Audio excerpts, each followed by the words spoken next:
ตอนนี้ไฟมาแล้วครับผมเพราะว่าจะต้มมาม่ากินสักหน่อยนึงตาก็จะไม่มาเพราะว่าตาชาญจะไปขายถั่ว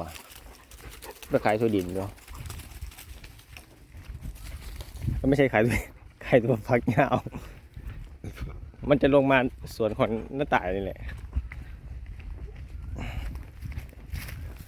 ลงมาสวนหน้าต่ายก่อนแน่นอน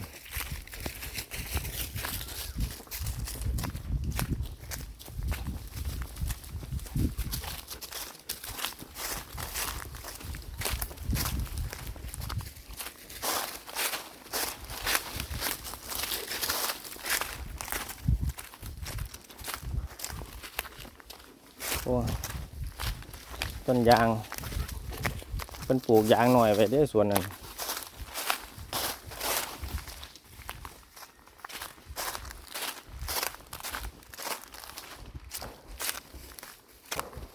ส่วนวันนี้มันถึงแน่นอนวันนี้นะวันนี้มันมาหอดแน่นอนพี่น้องเอ๋ย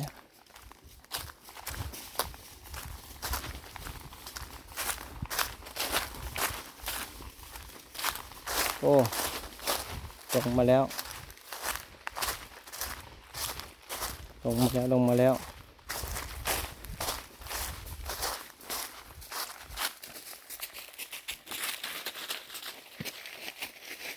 นู่น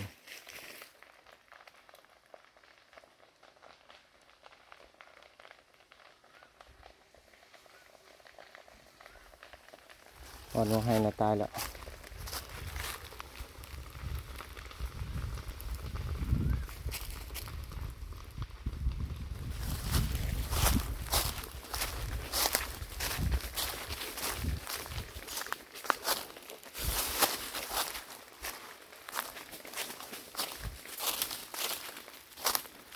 โอ้มันลงมาเร็วขนาดเด่นมันมีหญ้านะครับหญ้าคอมมิวนิสต์นะมันมีหญ้าเหลืองเนี่ยเหลืองๆนะหญ้าคอมมิวนิสต์เนี่ยสวนยางหน้าต่ายเนี่ยโอ้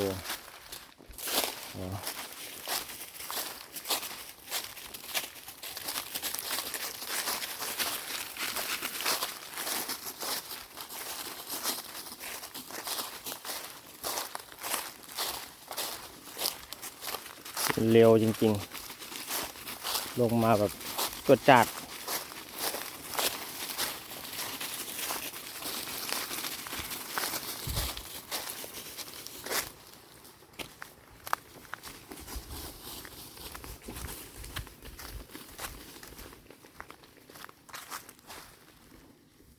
นู่นตอนนี้อยู่ไอ้นั่นพุ่งตรงไอ้ถ้ำภูผาแอกนะครับแต่ว่าเราต้องมาจัดการตรงนี้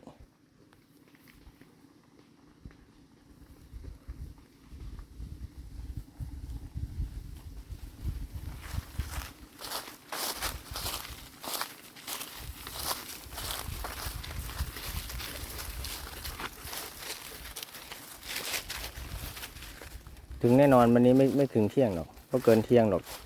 ก็หอดแน่นอนโอ้ยอย่างตีต๊อบหนูไปเดี๋ยวโทรบอกหน้าตายก่อน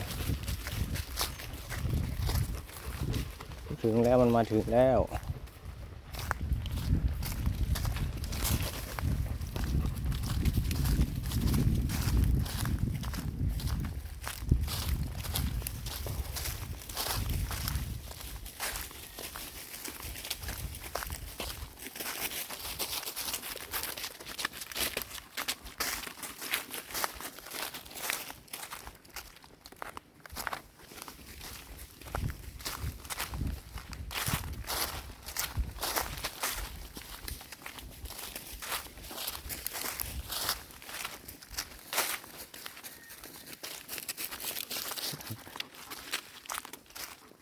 วัวก็ยังไม่ออกคอกหาอยู่หันแล้ววัว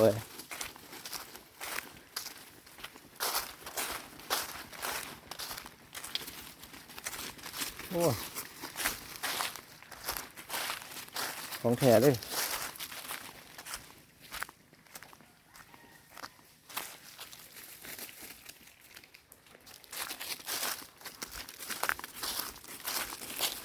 มันมาแล้วมันมาแล้ว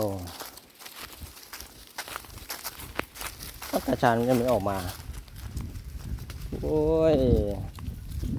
ถังแกไม่เอามาชาร์จได้อยู่เพราะไง ขี่คุยดีว่ะ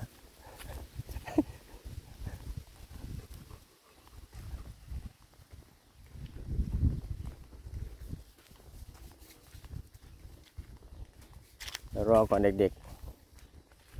เด็กคือสิไปกินยาอยู่ทั้งไตคนละ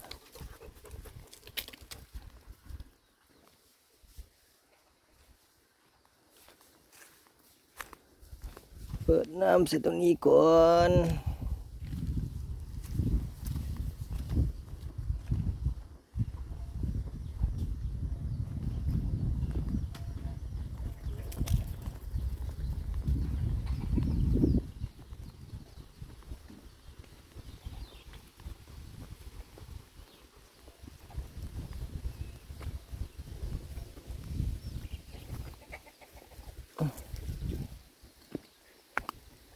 เราต้องเตรียมน้ำไว้ก่อน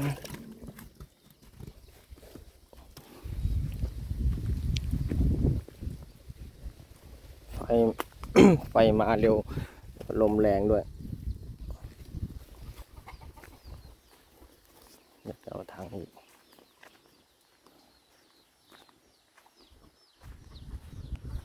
ตึงตึงตึงตึงตึง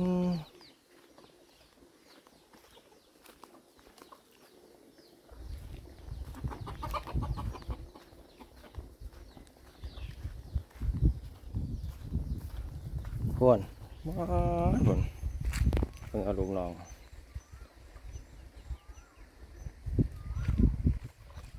ทั้งพอทั้งลูกคนเล่นน้ำ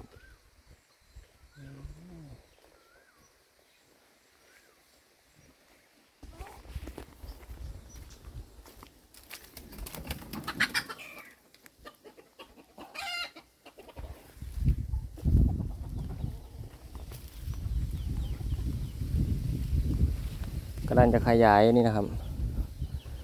ข้อหมูออกมา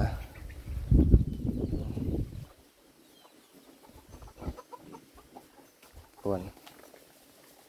กินนมแม่เพิ่นไ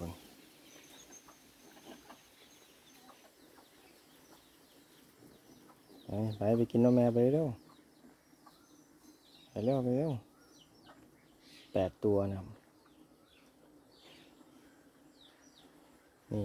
อีก3 ตัวนี่ก็รอออกลูกนี่3 ตัวนี่ก็ท้องอยู่นี่นอนในมงยังไม่สิออกลูกแล้ว ตัวนี้ก็จะออกลูกโอเคครับเดี๋ยวโทรบอกน้าตายก่อนบ๊ายบาย